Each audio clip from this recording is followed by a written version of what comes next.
Welcome back to the studio here in Oman. My name is Andy Rice, and I have just joined the crew with Chris and Nora. So thanks for having me on board, guys. And we are into race 7 of the Nacra17 World Championship. So we'll be picking up on the action very soon there.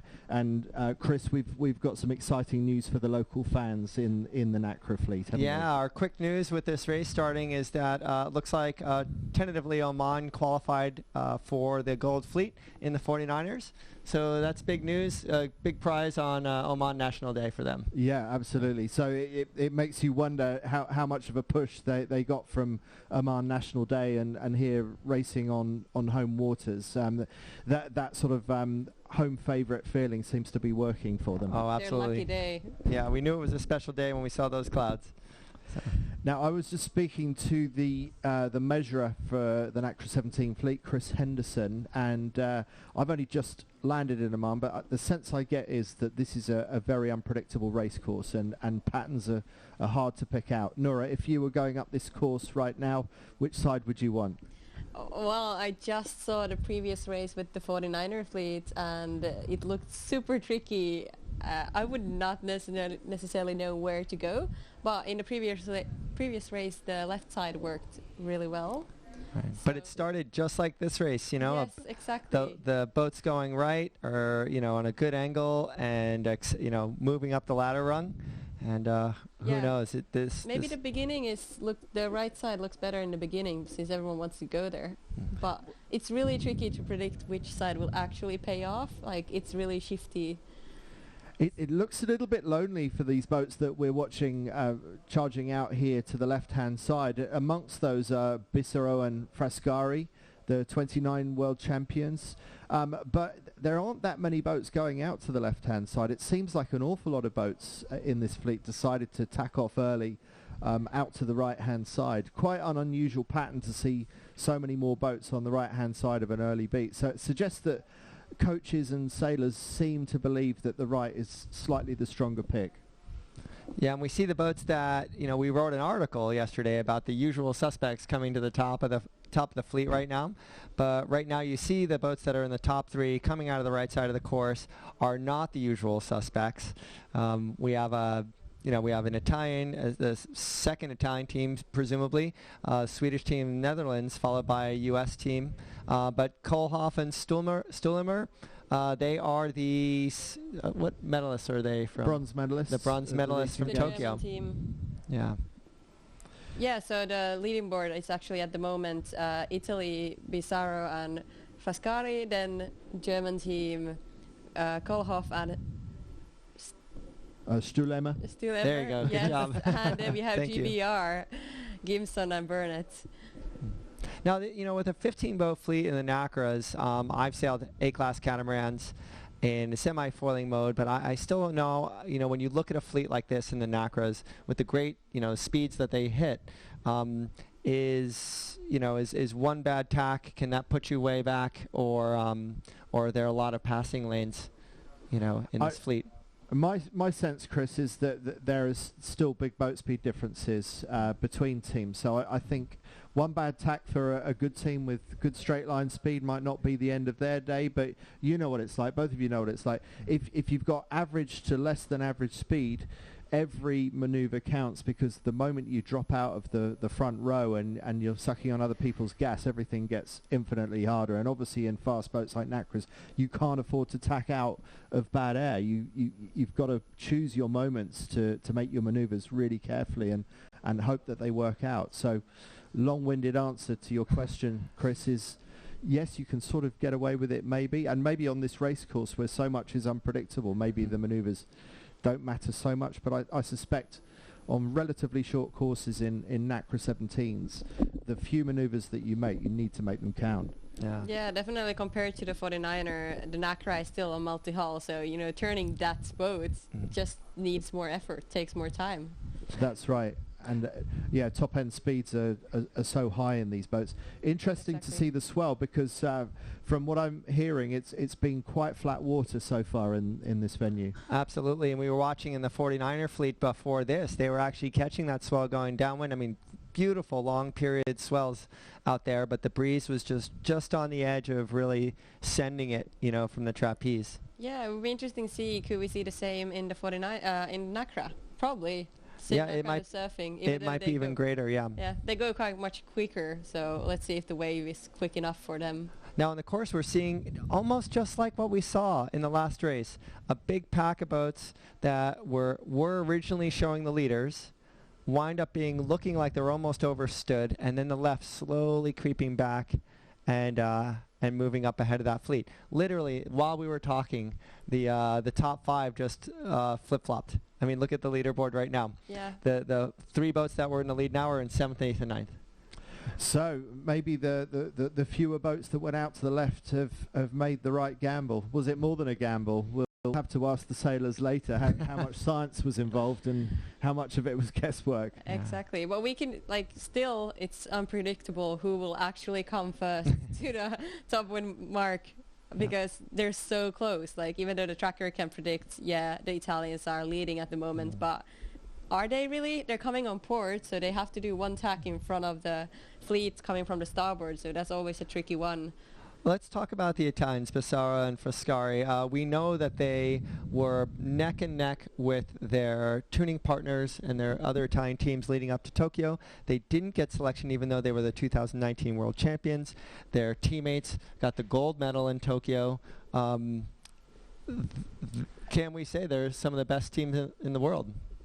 Well, yes, so the question, I suppose, leading on from what you've just said, Chris, is if the other Italians have been selected in such a tight selection battle, would Bissero and Frascari also have won the gold medal for Italy? Well, that's a question we'll never be able to answer, but they're definitely capable of doing it.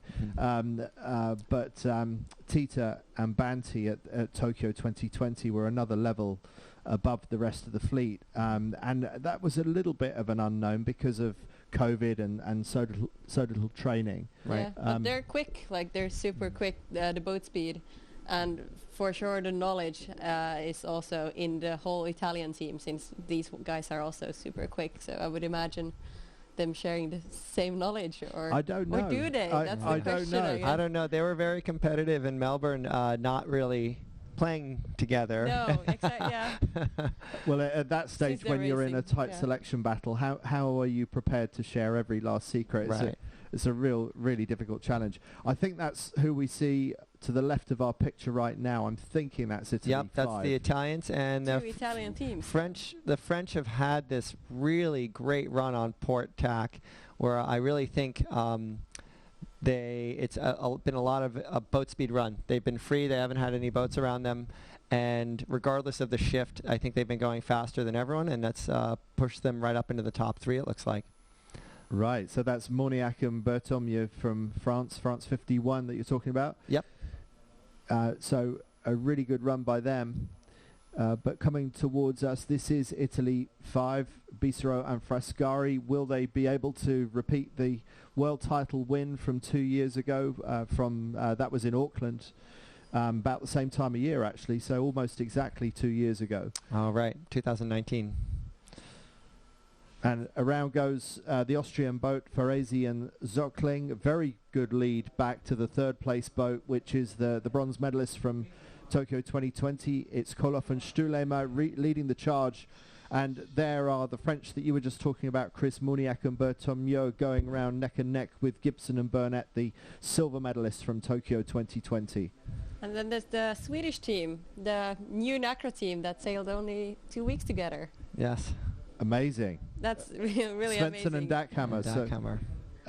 Incredible for them to be up there in such a world-class fleet, so high up the pack. Yeah, the other Swedish team, Emil Gerrard and Hannah Johnson, they're a new pairing as well. Only a handful of days under their belt, but they're very positive and climbing the learning curve together. It's nice to see those attitudes in this fleet where they're not too anxious about the position that they're in and just trying to learn every day. Right, and that's something I hear more and more of, that sailors are more and more focused on the process. They're trying to concern themselves less about the results, and if you just keep on doing the right things, keep on following the processes, then the result is just a verification of how well you're doing your training and going through your processes. But it's really easy to say that now from a studio. When you're out there and the red mist descends and you get excited in the moment, all you care about is getting past the next boat, and maybe you end up fluffing your maneuver. You get overexcited. You forget the things that you've been training. It's interesting to hear the way the Swedes are going about it and their attitude to training.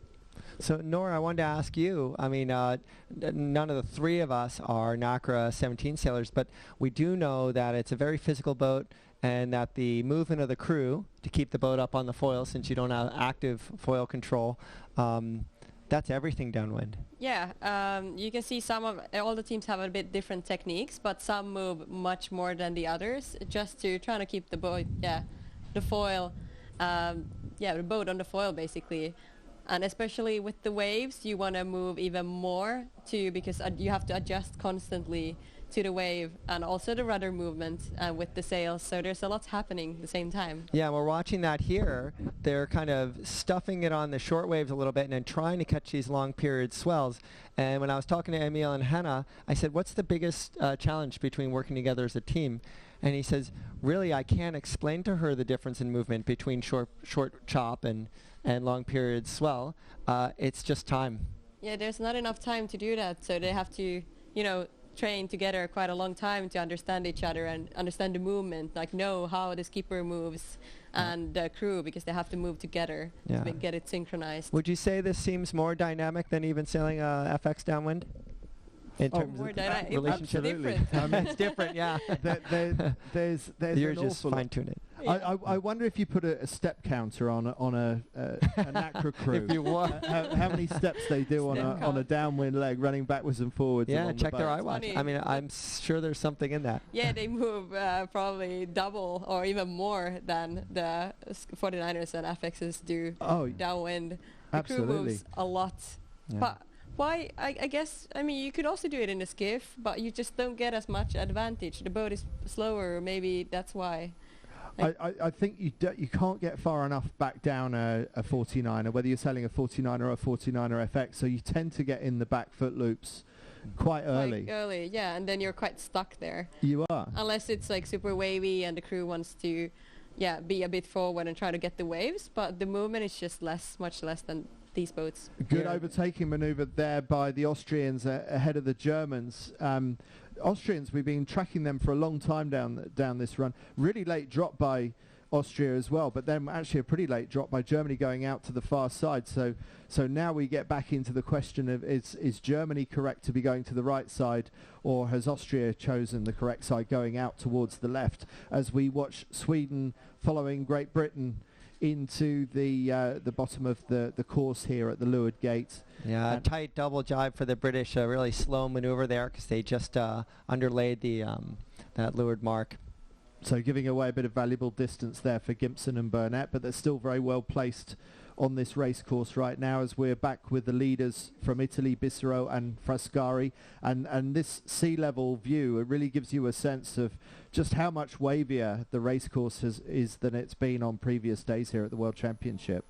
As you can see, they're not really able to foil, it's upwind, they don't foil on both. They do foil sometimes. Foils that much in these winds. But yeah, there are very specific conditions where you try it, but you have to be good at it. Exactly. You have to practice it. And the wave doesn't help. Exactly. It's a world championship, I was told by Nathan and Haley Outeridge, that is not the time to try foiling upwind if you haven't practiced it a lot. Yeah. You probably go up and down and exactly, and give up too much distance to leeward. And look how the leaders are prepared to give so much leverage away to the right-hand side of the course. Oh, now we see them tacking. So Italy 5 on the left-hand side now is putting in a consolidating tack, but they're very exposed. Quite late, though. Sorry, say quite late though for a consolidating tack. I agree. Although now we see Austria in second place, tacking back onto starboard. So I wonder what's going on out there. Whether it probably is wind shifts that's determining this. So they're not just banging a corner the way that we were tending to see on the first beat of this race. So I have something to bring up here while we're at the beginning of this beat. Sinem Kurtbay and her crew, Keskinen from Finland. They ended yesterday with 2 bullets. As far as I see, how many female, not to make this a full gender thing, but just pointing out, how many female helms are in this? At the Olympics, there are more female helms than there are at this World Championship. And I mean, I can't. Oh, right, okay. So let's just take a look. We'll do some homework on that. We'll do some homework on that. It looks like shame on me for not looking before. But let's talk about her a little bit, not just because she's a female, but because she, her and her crew won the last 2 races yesterday. Let's keep our eye on them because we were talking about people who are hot. Like the Uruguayans who weren't winning every race, but they were really strong until that very last race of the last 49er race this morning. Let's see where she is right now, because we do know, especially in fast boats, if you've got that mode, if you're ripping, you can really carry that on from race to race and sometimes from day to day. So she ended yesterday with a 1-1. This is the first race of the day. They are in 7th place, but let's look at what that split is and let's see if they have room to catch up. Yeah, well, I think definitely they have like a really good mood after those 2 bullets, and they're actually the only ones in the fleet that has gotten two bullets. Yeah, and looking at the tracker, third is not out of the question, after a leg in this race. No, I was looking at the first upwind as well. They were getting there, but they just didn't manage to come around the top wind mark rounding, or the first top wind mark. What do we think that is, Andy? Have you seen any rhyme or reason to why they have the male or female in each of those roles, or is it just really down to whichever skill matches up for the sailors? Yeah, this is a question now for the 470 fleet to get to grips with, also, now that that's gone mixed as well. And the key factor, I think, seems to be that you tend to want the most experience on the helm. So in physical terms, on a Nacra, I think it makes sense to have a female helm and a male crew, to have the most powerful sailor at the front of the boat, because that's where all the loads are. And you look at Koloff and Stülemer. Koloff is tall. He's well over 6 foot. He's probably 6'3" or something like that. But he's doing the easy job at the back of the boat. At least physically, it's not that hard for him. Meanwhile, poor Elisa Stülemer, who's probably a foot shorter than he is and many kilos lighter, is doing all the hard work at the front of the boat. That seems to me to be a compromise. But the reason why that compromise works for them is I think because Paul Koloff is the more experienced of the two in terms of racecraft and strategy and sailing the boat. He's been sailing the boat longer than Alisa, for example, as well. But I think longer term, as the Nacra17 gets more mature and the fleet gets more mature, and we have more experienced female and male sailors, I think we'll tend to see more female helms and more male crews come through. Yeah, that would be really, really nice to have more females. And that experience question, or that note on experience, is really important. We talked about that in female opportunities all across high performance classes, like foiling classes, like professional sailing classes in fast boats. Yeah, outside Olympics. Outside of the Olympics. As those grow, along like what you said with the maturity in Nacra, I think that all combines. Yeah, yeah. It's a fascinating discussion, and for the 470s, it's affecting how they take forward the Rule 42 propulsion rules, and that they may be toning those down from what we saw in Tokyo, because the more physical it is, the more it's going to tend to type form the crews into having female helms and male crews. That's what you would tend to think would be with the all way the around, pumping you're with all the referring pumping. to. Yeah. But again, I just think it will come down to experience, and we're seeing some really interesting teams forming for the next games. But anyway, back to, I shouldn't distract too much from the Nacra, because that's what we're here to talk about. Exactly. And we see the top three kind of not settling in too much. Austria has a lot of pressure on them from Team GB. And look at Finland, right up to 5th place, just right on the edge, from 3rd through 7th or 8th right now is really, really tight. Yeah, it would be interesting to see. It's like a big mass of boats there, so who actually gets out. But at least Italy and Germany looks like they're keeping their place and having nice, fresh air for themselves. So that's always easy in these kind of tricky, shifty conditions. There's a lot of young sailors in this group too. Morniak, the Swedish team, both Swedish teams are super young still. It's really great to see. Yeah, and that's nice to see, especially at the Olympics. There were most of the sailors were a bit maybe older or more experienced, so it's nice to see younger sailors coming to the skiing and maybe have a shot at that next Olympics. Now this beat is coming out a little bit different than that first one. Everyone's still wanting to get to the right side of the course, but it's also a more open race course. And it's interesting that the right is still so favoured, considering that the leaders came in from the left in the first beat, and the Italians that are still leading this race and leading it fairly comfortably have generally been further left than most of their rivals all the way up the second beat. So even though the right seems more popular, I still think the left seems to be doing okay for Italy right now. Yep. Yeah, probably more gains from the left. Somehow people that are both going to the right they get a bit stuck maybe on the right side. It's difficult to get back from there. Yeah, kind of top right.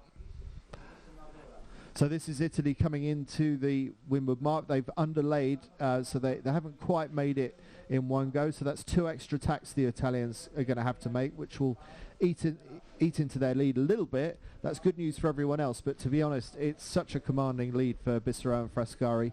They are such a class act. It's hard to see anybody taking the lead away from these Italians. Yeah, even in their most stressful times that I've seen that pair, particularly Bissero, they're really cool cucumbers. They're a really relaxed group. They put in the hours.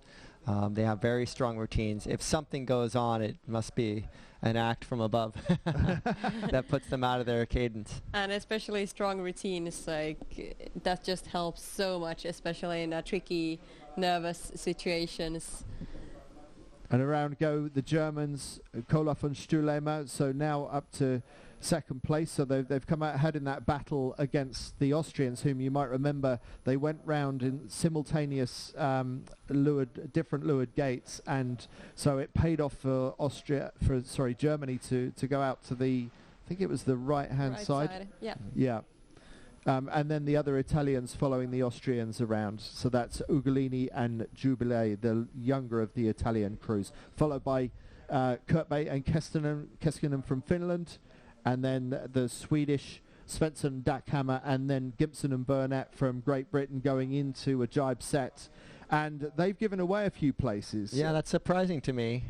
They're really solid, but that team in the long run is just getting back into their routine. We talked to them yesterday or 2 days ago, and they went right into the Europeans after the Olympics and then stopped for a good 2 months.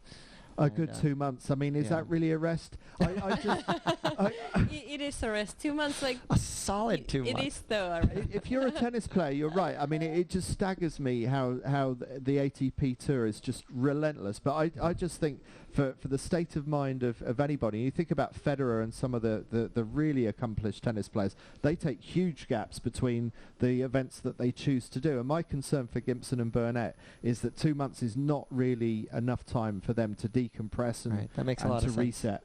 Yep. But anyway, someone stuffed it badly there, top right. Looks like someone maybe fell in the water or maybe just hit. It was a pretty big crash. Yeah, what boat is that on the tracker? Let's try and work that out. Is it Germany 3? I think it's so maybe both crews are. I think it was Koloff and Stulema is my guess. I think they. That's very surprising. It's quite rough though. Yeah, if you see their track, the little bobble there. Maybe. Yeah. Mm-hmm. So. But now it's paying off for the British now.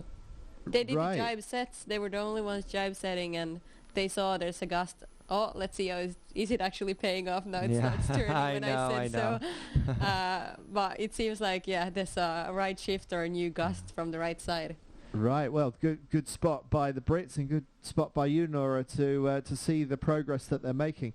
I think they rounded in 7th. They're now up to 6th, but they are knocking on the door of being able to get back past 5th. The Italians, Italy 98. But meanwhile, up in the lead, it's the other Italians, Bissero and Frescari, still leading comfortably, with the Germans, Koloff and Stulema, still doing pretty well despite that stuff that we saw them put the boat pretty much to a dead stop just now. Who did the Germans roll before that leeward mark in the? They rolled someone right before that leeward mark. I thought the Austrians had rolled the Germans. Oh, the Austrians rolled the Germans. Okay, Yeah. gotcha. And the Germans went to the right. But look because at of the that, I think. the angle difference here. The Italians look like they're going 30 degrees lower than the boat top right, which I think is the Germans. Yeah. This is something we have seen now, the two previous races, the 49er Yeah, the racing 49er and this too. racing. The It's lead like the boat. angles change a lot, and Yeah. you can be like, going near each other, but just going totally different angles. Yeah, but the tracker is proving this. I thought it was a little bit maybe of like a fisheye effect on our view from the drone, but it is true. It seems like this lead boat has been able to carry apparent wind down on a swell and then sail lower and faster for longer periods of time. But now they're going to have the swell on their beam, or at least mostly on the quarter instead of right behind them like on the other job.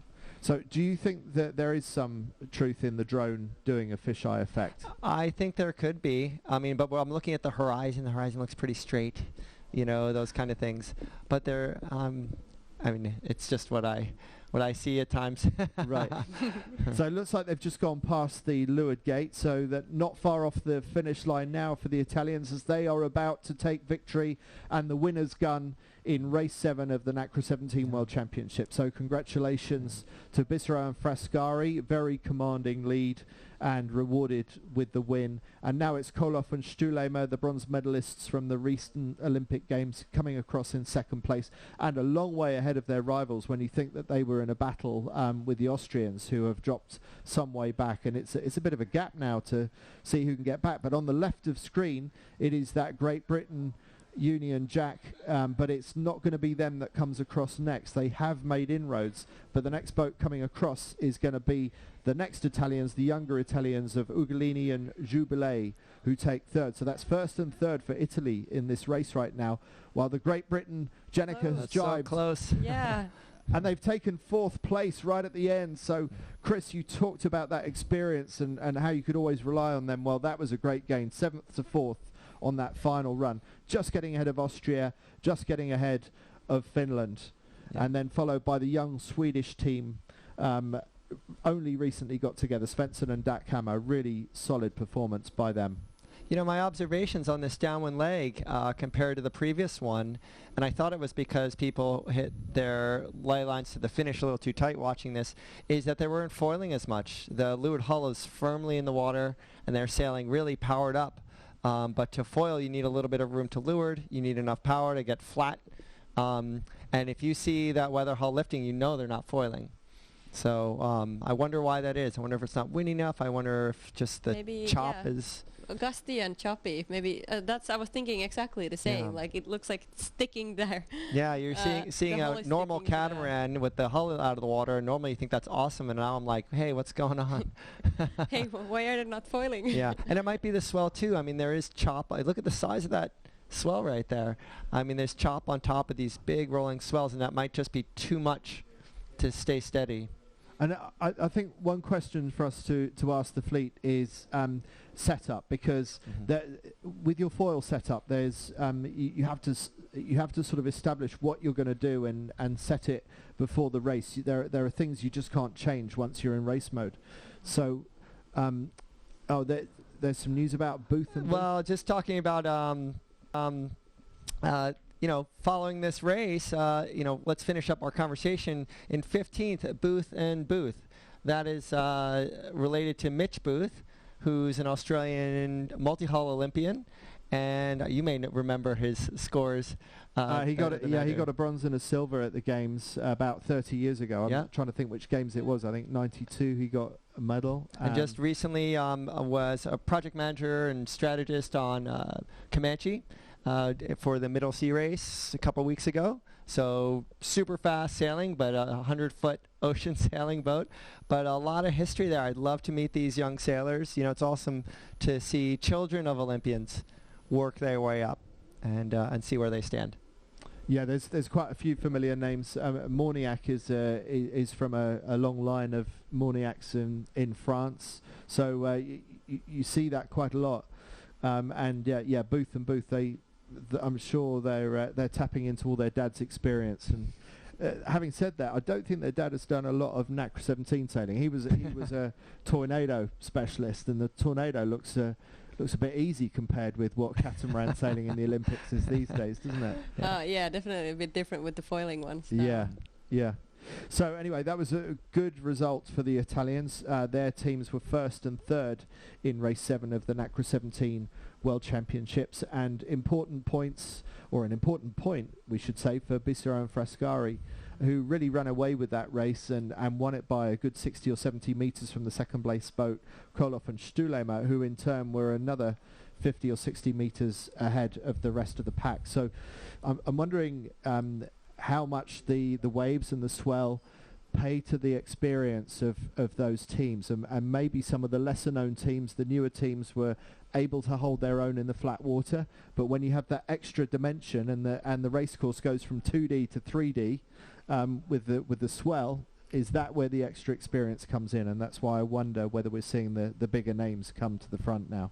Probably it would be interesting to chat with the sailors how it was today on the water. What the tricky waves, or was it tricky wind which made the difference? Yeah, but you're right. I think that's where it shows with adversity. Whenever adversity shows up, that's where all the maturity shows up as well. Yeah, it's back to routines that you were talking about earlier, Nora. If you haven't been in that sort of situation before, then you have no routine to fall back on. Whereas we saw Gimpson and Burnett go from 7th to 4th on that final leg. They did the jibe set. They saw the opportunity, and they didn't get ahead by much, but it was enough. And those points, I think, they earned again because of their experience compared with the teams that they went past, who are maybe some of the younger, less experienced ones. Yeah, and they chose to do a jibe set, and everyone else was continuing, so they held on to their own plan, and that paid off. So that is it for racing today as far as the live show is concerned. So thank you very much for watching. And Chris and Nora, thanks for all your insights. Thanks for inviting me onto the team. We look forward to getting into it tomorrow for the finals in the 49er, the 49er FX, and the Nacra17 World Championships here in Oman. We'll see you then. Welcome back to Oman for the Nacra17 World Championships. That's the one we're focusing on at the moment. My name's Andy Rice, and with me is Chris Musela and Nora Ruskula. And if I've got those names incorrectly pronounced, we will sort that out in the next couple of days. So we've also got the 49ers and the 49er FXs, but for the moment we are going to concentrate on the Nacra17s. So we will take it to the water very shortly and see how race 8 is progressing. Just in the previous race, Chris, we saw the Italians, the other Italians that we don't see in this picture at the moment. Italy 5 win that race, and I was wondering if it was to do with the swell. What's your take on that, Chris? Yeah, for them, I think they, like we were talking about with people with tons of experience, and we talked about their process. I think once they got in the lead, there was no pulling them back. But as we saw in 5th, 7th through 3rd, that was that got really mixed up because you had people who were maybe a little bit not as experienced right up there duking out with Olympic medalists. Now, Nora, we saw these two Italian boats in picture now. They finished 1st and 3rd in the previous race. They did that primarily by going up the left-hand side of the course. They're going up the left-hand side of the course again. Why isn't the rest of the fleet going with them? Yeah, I've been wondering the same question, because it seems like the left side has been paying off, but boats still end up going to the right, like the most of the fleets, even though the top boats have always come from the left, or always today in the previous races. I don't know, is it just that it doesn't look good and the right side looks better? Well, you do wonder. I've heard that the visibility on the water with the sunshine, the glare on the water, it makes it quite hard to read the wind, to actually see the gusts on the water. I don't know if that's a factor, but you just would have thought, Chris, that purely from the trend of the previous race, that you would want to protect the left a little bit more, wouldn't you? Right, but what's shaping up here, at least what we're seeing on the tracker, and I'm sure these boats can see it across the course. We just saw the Netherlands boat, which is showing them pretty deep right now. They just tacked onto what looks to be like the Portac ley line, or really close to it.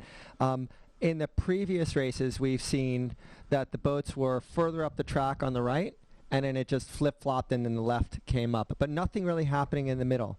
Right now what we see is the pack has really been consolidated into the middle for whatever reason. And when you talk about these shifts, I think these boats are taking these, they're having no problem tacking, so they're taking these opportunities when they see them. Since it is puffy, if you do more tacks, that will get you to the middle of the course. Now, like you've talked about before, is that by design or just where everyone happened to be? But right now we have a group in the middle, and then we have a group that's at the far right that were really actually pretty far behind when we jumped in this race about halfway through, and now they're right up into the the top group of the right. Whoever wins the right is kind of right into the top pack now. Yeah, it looks like Swedish Duckhammer and Svensson and Duckhammer, they were coming quite quickly on the starboard ley line. They were doing 12 knots when everyone else doing like 8 knots or something like that, being a bit stuck. Let's see if they can get up on the leaderboard, maybe to the top 3 even. So these 3 boats we're looking at here, that's the Danish Sommer Pedersen and Brun Boriskov with the 2 Italians we've been talking about. Pretty well placed at the moment, but they've got the fleet of starboard tackers that they're going to have to negotiate, and I think there's quite a challenge on this time for the Italians to be able to replicate what they did in the previous race. It looks like the left hasn't worked out quite so well for Italy as maybe in the previous race. Maybe that's the answer why no one wanted to go to the left. They can see into the future. Yeah. But let's see, interesting to see the downwind as well. Will they go left or right? Because we see more of the left trend. Will it still continue, like stay like that? Is it more stable wind on the left, but right pays off occasionally? Maybe that's why they're going right. Yeah, and here we see this is where the rubber meets the road. So I think the leaders are literally a mix of the middle group, the top 2 of the middle group, and the top 2 of the people who came out of the far right are making up our top 5 right now. It's awesome to see Argentina in first. It's awesome to see Denmark in third. Both Argentina and Denmark, they were not the Olympic teams, and those Olympic teams were very, very strong in Tokyo and the years before, and now this must be the second generation. Right. And now we see the Swedish, actually, the ones I was talking about earlier, Svensson and Duckhammer. Oh, okay. They're doing really well now. They did a good, gain from the right side on the ley line. Then there's also the Finnish team. I was looking at the results. Looked like they got a UFD in the previous start. Oh, okay. Which was a bit unfortunate. They had 2 bullets. Just going around the windward mark now is the Argentinians, followed by Sweden, followed by Great Britain, Gibson and Burnett. So they were 4th in the previous race, currently in 3rd now. And then the Finns, Kurtbay and Keskinen going round in 4th place, followed by Moniac and Bertomieux from France, and then Koloff and Stuhlemer from Germany in 6th place. Next round, it's the Danes. We saw them on the left-hand ley line, and finally those Italians just inside the top 10. But the Italians and their desire to go left, it really hasn't worked out for them this time. And Chris, do you know the Italian for left? No. It's sinistra. What? Sinistra, like sinister. Yeah, and it's proved, the left has proved to be sinister for them this time round. Perfect. That's not always the case. No. Well, hey, going downwind, we see that they're mostly favoring the left side, but now the ones that are just around the mark, they're doing jibe sets. Finnish team, coached by Keskinen, they did a jibe set. It looks like they're almost, well, wait, they were 4th and now they're around 5th, so maybe they didn't gain that much, but there's something happening on the race course, probably more breeze from the right side.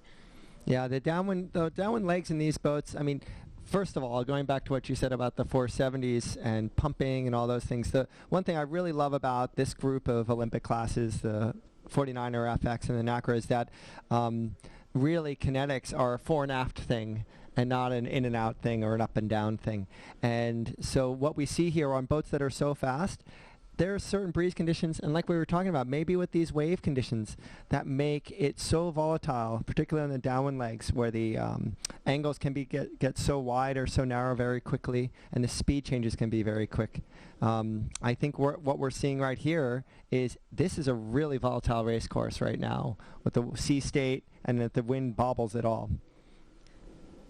They're doing about 17 or 18 knots of boat speed downwind. The Argentinians holding on to the lead with Great Britain in the distance attacking from the far side of the course, and out of picture Sweden is between these two boats in leaderboard terms. Argentina first, Sweden second, Great Britain third right now, and it looks like Sweden is being forced to sail up to the line of the Argentinians. The breeze not working out so well on the left-hand side of the track as we look at it, but actually for Nora, it's not that great for the Great Britain team either, is it? No, I mean, well, they're in an okay position. They have a chance now to jibe. They're probably jibing on the finish, coming in from the right, so they have them under control, but to trying to gain to the second place in front of the Swedish, that's going to be a bit tricky. The Swedish have a chance to jibe on them and cover their wins. Here we see a jibe from the Argentinian team. I think it's not as windy as we think. And like we were talking about with the combination of the sea state and the ability to foil and not foil, they're really stuffing it a lot. You know, we noticed that right from when we started watching their racing today. And they're trying to get up on foils, but it's like everyone is obviously in kind of a half foil skimming mode. The Argentinian jibe then, it looked expensive in distance terms, didn't it? I mean, it looks like it takes a while to get the boat fully up and singing and back on the foils again. So you've really got to choose your moments to jibe very carefully, because getting back up on the foils doesn't look that easy right now. No, and especially with the waves, like you want to have, it looks like they're foiling only when there's like a good gust going on. So you really want to find that perfect wave, like the moment in the wave and the gust to be able to do the jibe to gain something out of it. And so that's tricky. a really good point. I wonder, Chris, whether the right wave in these conditions might be the difference between get you up on the foils or not. Yeah, here you see the Argentinians, they were jibing and they had like a good wave. They were a good surf. And they were fully foiling. And they were foiling pretty much throughout the wave. Yeah, that was so much better than their previous jibe, wasn't it? Exactly, I mean, they barely lost any speed through that jibe. Yeah. No, that was and they're good, so it's not like they just messed it up on the other jibe. It just maybe the conditions just didn't allow it. Yeah. But look at that, a clear lead for Magellani and Bosco from Argentina, choosing to go round the right-hand side of the race course. So up what they believe is the correct side to go. Let's see what the cartwheeling Great British team decide to do as they go round the left-hand side. It's a bit of a ropey rounding for the silver medalists from the Olympics. Kurt Bay and Kessigan, a good run for them in third place. Yeah, they did well. The Swedish maybe kept their place. No, maybe lost a bit even for the Germans and the Germans and the French just got inside them on that downwind leg. But now we'll see. Like this will make a huge difference which side you pick. Do you go right or left in this lower mark rounding? There was more wind or new wind coming from the right side, but I don't know. Has it changed? Seems like there's quite much change in one leg on this race course. So it does seem that way, doesn't it? Yeah. So we're with Great Britain now going out to the left, and remember that Argentina, they went round the opposite mark. They're in the lead at the moment, but this might be the opportunity for Great Britain to attack for the lead. You can see the leaders in the background just behind the sail of Great Britain. And they have tacked?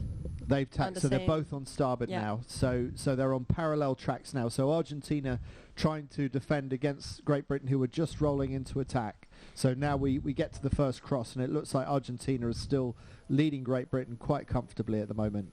Yeah, you can see in this, at least when they went through the tack, that you were just barely able to maybe see some difference in breeze in the water, but it is really flat. I know it's hard to tell from cameras, but they've been saying all week that the way the light is here, the way the wind sets up on the water, that it's really hard to read the water and read the breeze on the water. Yeah, and I'm not sure what the scientific reason for that is, but this is proving to be a difficult venue to read. Is it because of the the height of the sun on the... Or the heat? No. Or maybe it's the heat. Maybe it's... It is quite warm here. So Yeah. it really does make a difference Well, in the wind. we have some homework to do. Yes, we need do. to find out from the sailors two things. One about the modes downwind and for foiling and not foiling. Yeah. And how the sea state affects that. Because we know they're all good enough to do it all the time. And then the second is, really tell us what your opinion is on why you can't see the breeze on the water. Yeah. Now looking at the tracker, you can see Argentina was they did attack on top of GBR. They don't really have another choice. Like they want to keep them behind, that's a control lot of the fleets. Yeah. They're just gonna be attacking with each other. I expect the rest of the race. Yep. And GB has they've only done one tack to Argentina's 2. That does make a difference. We know that now from all the tracking we see on the America's Cup and other professional series, that it is what it is. The number, if you do more or less tacks, you have, more time added on or less time. But yeah, you lose a bit. It's not as simple as that, though, is it? Because otherwise you'd never tack at all. So obviously, yeah, you have a point though. Yeah. Let's say in this venue today, I would definitely not do only one side. Bang the right corner, left corner. That's maybe not and you're the great. case. Yeah. Even though you would do less tacks in that case. Yeah, true. Maybe start port, bang the right. Yeah. Right. I guess I'm saying is that's it. You've always got to do one, don't you? Yeah. And some venues you only do one. Yeah. When on a really steady day, you might bang a corner. And exactly. Yeah. On steady winds, but Yeah. here it's just too tricky. And that feels good. Gusty and shifty. It's nice when you're in the lead on that kind of race course, what we call a soldier's course. I don't know why it's called that, but when there's only one way to go and you have to follow the leader. Okay. Some of us call it a soldier's course. Must be a British thing. Yes, I think new so. term for me. Now we see. I suppose you all march in a line. I suppose that's the reason. The Yeah, Finnish exactly. boat Kurtba and Keskinen, they have gained some bit on the leaderboard. They're up on 3rd place at the moment, going to just behind the leaders Argentina and GBR. Maybe they're getting some distance from the pack because they have a good lane here, and I think today it's really the key to get a good lane, but also try to stay in the shifts. So tricky. Yeah. Always have a good lane when you want to stay a longer beats. And now it seems like there's Nora, not when much you see happening. these angles and how they're playing the course, do you kind of feel a lot of the similarities of when you're racing the FX, another fast boat? Yeah, I do. Does it make sense to you? It does make sense. In the Nacra, the only difference is that when you see the angles here on the Nacra, someone is going really high mode and someone low mode. That's the difference, because in the Nacra it accelerates so much quicker. So the VMG is a bit different than the 49er. You can't assume someone is just, having a header, or maybe they're just going quickly, Right. It's tricky to tell from Yeah, and the if we tracker. had the boat speeds, then that might answer some of those That questions. might answer some of the questions. Yeah, so it's actually good to look at the boat speeds. I think it tells a lot. Then if we had the VMG numbers, VMG would be then even better. We'd be flying. So, guys, I've just landed in Oman. I'm still on catch up. This is the final day of qualifying, right? Yes, So but only for the 49er. Okay, so Everyone else is in What's in? Okay, so until the medal race. So everyone is in play until the medal race. So then the only the top 10 go through to the medal race, the same as we've seen. Yeah. All the way through the previous Olympic cycle. Okay, got that. Now, in terms of how things have played out so far, who do you rate so far in terms of? I know we can just look at who's leading on the leaderboard overall, but who's really impressed you so far in this regatta, Nora? If you had to pick out a team. Oh, tricky. I mean, I Could flew be in last night as well, but I could be Kurtba and Keskinen, for example. I would say it's okay. I'm Finnish, so I could. This feels wrong to say, but I do agree. Kurtba and Keskinen, I think they really impressed me with their 2 bullets, but I would hope to see them have a more consistent series from now on. It's a bit up and down, and especially with the UFD in the previous race, just tricky. It's really tricky. I think they finished 6th or something in the previous race without the UFD. Yep. Would have helped them a lot, but Yeah, they're 5th or 6th. we'll see. Hopefully more bullets, though. Yeah. I mean, I'm an underdog kind of person, and I think that this is a unique world. We've talked about this a lot in the last couple of days. Who's here? Its proximity to the Olympics and its proximity to the next Olympics, the venue, and so I really think I'm looking for the French, Morniac and Bartholomew, to start to move forward in this fleet. I think that they've shown moments of brilliance, and I think if there's ever an event where you don't have, a list of Olympians and world champions in front of you that are like preparing for the Olympic Games, if you don't have that, that's your moment as a new, fresh person that has wheels to make your mark. Yeah, so would you say now? What's that? Now maybe it's the moment? Now's the moment. So let's see. They're in 7th. They've got some room above their heads. So meanwhile, we're looking at the Swedes all on their own out on the left-hand side. The left has got a lot less popular up this race course. So we were talking about the popularity. What was that name again? Sinistra. Yeah, Sinistra. Same derivation as the word sinister. So the only ones that are prepared to go to the sinister side of the race course are the Swedes. Mm-hmm. The rest of look how much people have stacked up on the right-hand lay line really early. And packs of boats often go slower, right?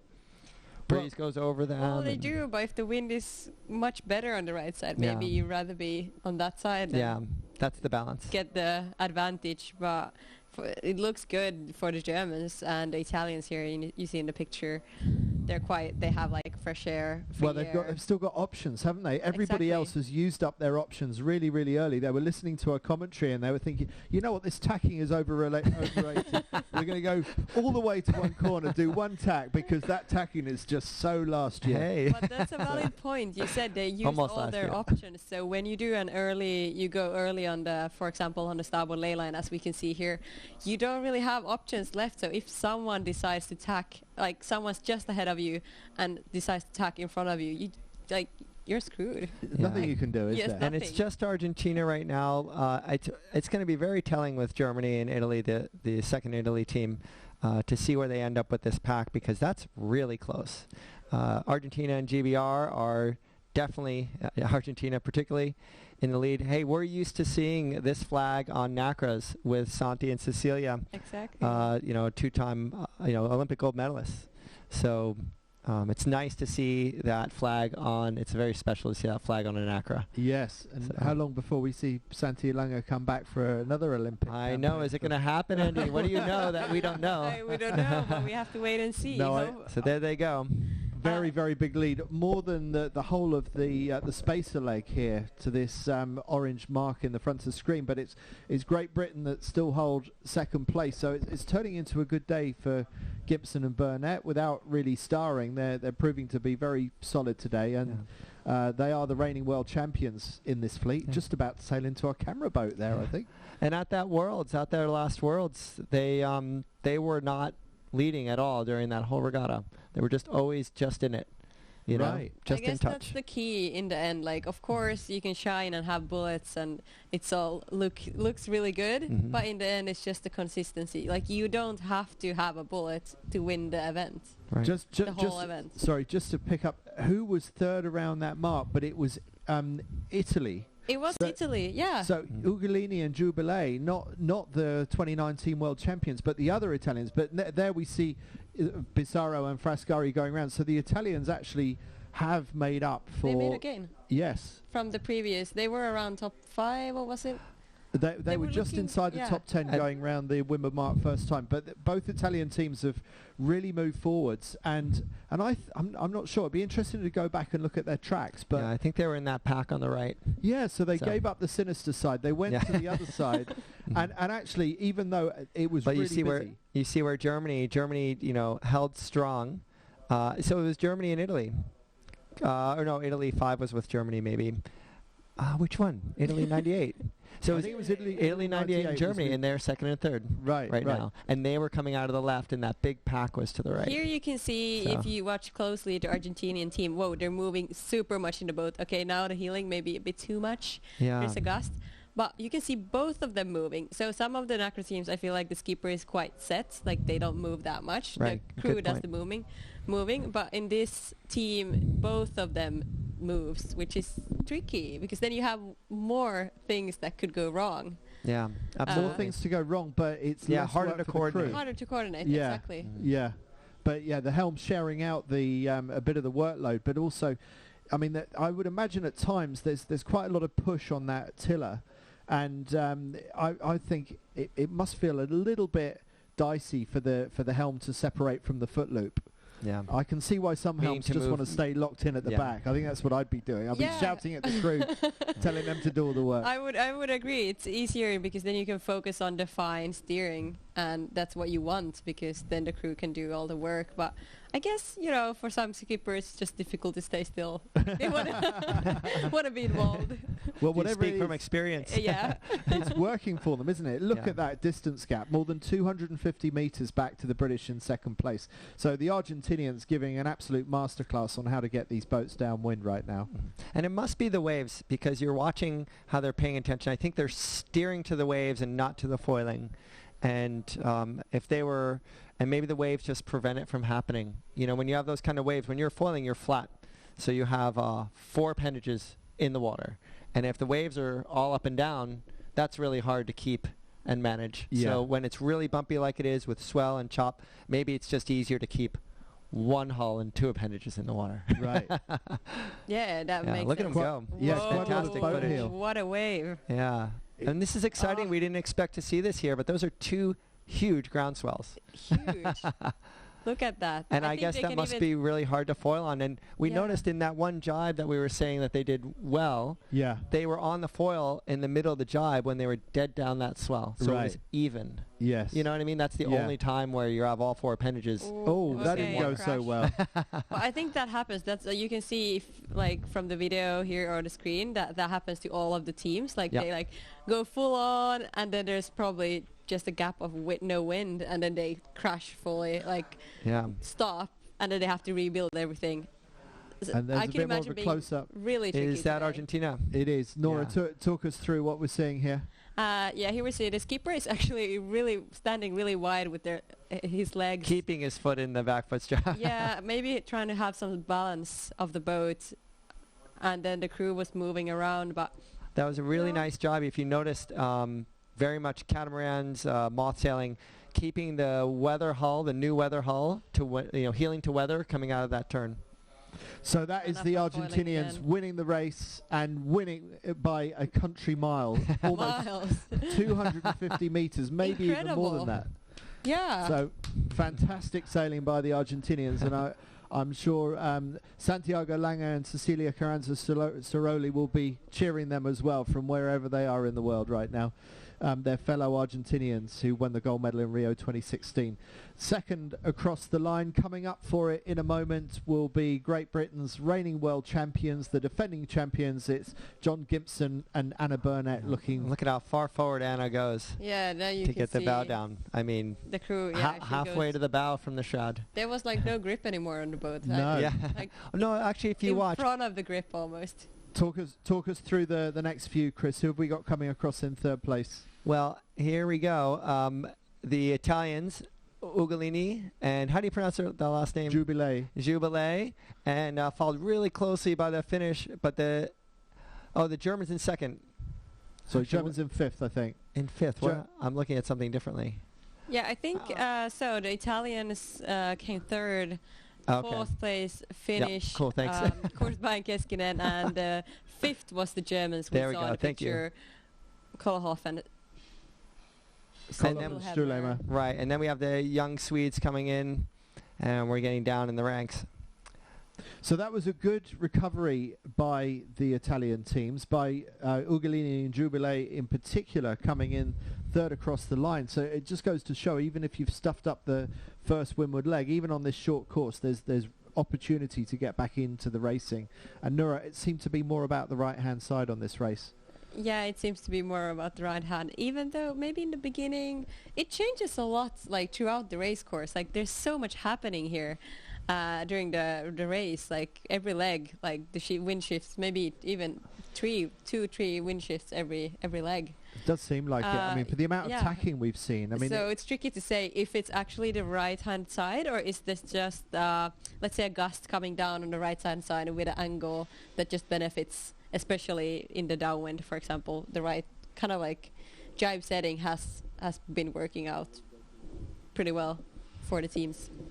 Well, that was another exciting race and a particularly exciting one if you were cheering for Argentina, who absolutely ended up dominating that race. And it seems like once a boat gets into the lead on these race courses, they get the opportunity to extend.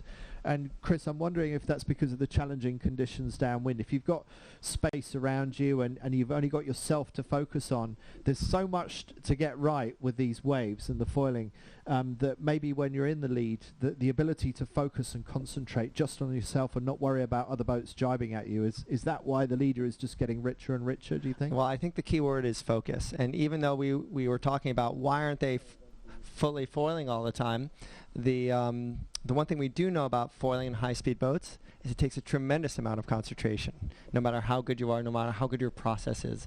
And so that I think you're really onto something with this. If you have any other boats around you, especially when the conditions are really challenging, it just takes your mind away from it. I mean, I know that in moth sailing and in wingboarding. In wingboarding, if you're like, oh, look, there's a seagull, you know, you wipe out. But I think in a big picture for high-performance boats, any distraction at all, especially when the conditions are hard, it makes a big difference. And I think that's why the leaders right now are extending, and that's why it's really, really hard to keep the boat rolling properly when you have boats all around you. Nora, I've just finished that race and I've got another one to do. You're my coach. I sail up to you. You've been watching that race from the outside. What am I going to do in the next race? What's the key to winning the next race in the Nacras? I would say trying to be 2 steps ahead and see what's coming, what wind is coming, what will be the next step. Where do you want to position your boat compared to the fleet? Like, do you want to be on the, let's say, right side or the left side, and just trying to keep like fresh air, like your own winds? I can't see what the gusts are doing because I'm in Oman and for some reason we can't read the wind on the water, but I can see where the other boats aren't. So you telling me I've just got to sail my own track to some extent? Well, I would just mostly say stay on the outer side of the fleet, rather in the front, of course, because then you can like adjust to others and you can do attack whenever you want to, adjust to the wind shift. But staying on the other side, it's tricky to know, is it right side or left side? We can say it's impossible to know. You could just pick one and just try to stay there. It does seem like it's a bit of a flip of the coin at the moment, doesn't it? Guys, thank you very much. That was a really fun race. That's it from us in the studio for the time being. Don't know if we're back to you a little bit later on or not. Don't think we are, but anyway.